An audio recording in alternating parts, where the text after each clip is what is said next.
Le 6 octobre de l'an 1536, un homme dans un état pitoyable est tiré d'un cachot du château de Vilvoorde, en Belgique.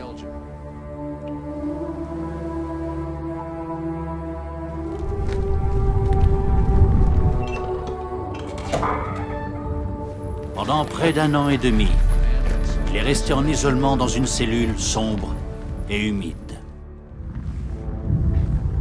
Dans des propos vifs, échangés avec un ecclésiastique hostile à l'idée de mettre les Écritures entre les mains de l'homme de la rue, l'homme avait fait le serment suivant. « Si Dieu me prête vie, je ferai en sorte que le garçon qui pousse la charrue connaisse mieux les Écritures que le pape lui-même. » Une fois hors de l'enceinte du château, le prisonnier est attaché à un poteau. Il a le temps de prononcer une dernière prière à haute voix. « Seigneur, ouvre les yeux du roi d'Angleterre. » Puis, on l'étrangla et on brûla son corps.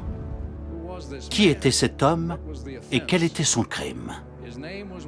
Il s'appelait William Tyndale et son crime était d'avoir traduit et publié la Bible en anglais. À l'époque de Tyndale, l'ignorance des Écritures était grande parce que les gens n'avaient pas accès à la Bible. Aujourd'hui, la Bible ainsi que d'autres Écritures sont à portée de main. Et pourtant, l'ignorance des Écritures s'accroît.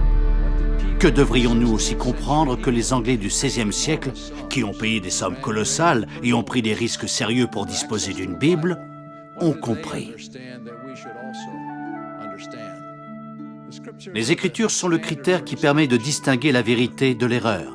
Les Écritures développent notre mémoire en nous aidant à toujours nous souvenir du Seigneur et de la relation que nous avons avec lui et le Père. Ceux qui n'ont pas la parole de Dieu ou qui l'ignorent finissent par cesser de croire en lui et oublient le but de leur existence. Pensez à l'immense bénédiction que nous avons d'avoir la Sainte Bible, ainsi que près de 900 pages supplémentaires d'Écriture, le livre de Mormon, les doctrines et alliances et la perle de grand prix. Il est certain qu'avec cette bénédiction, le Seigneur nous enseigne que nous avons plus besoin des Écritures maintenant qu'à toute autre époque. Puissions-nous nous faire continuellement un festin des paroles du Christ, qui nous diront tout ce que nous devons faire.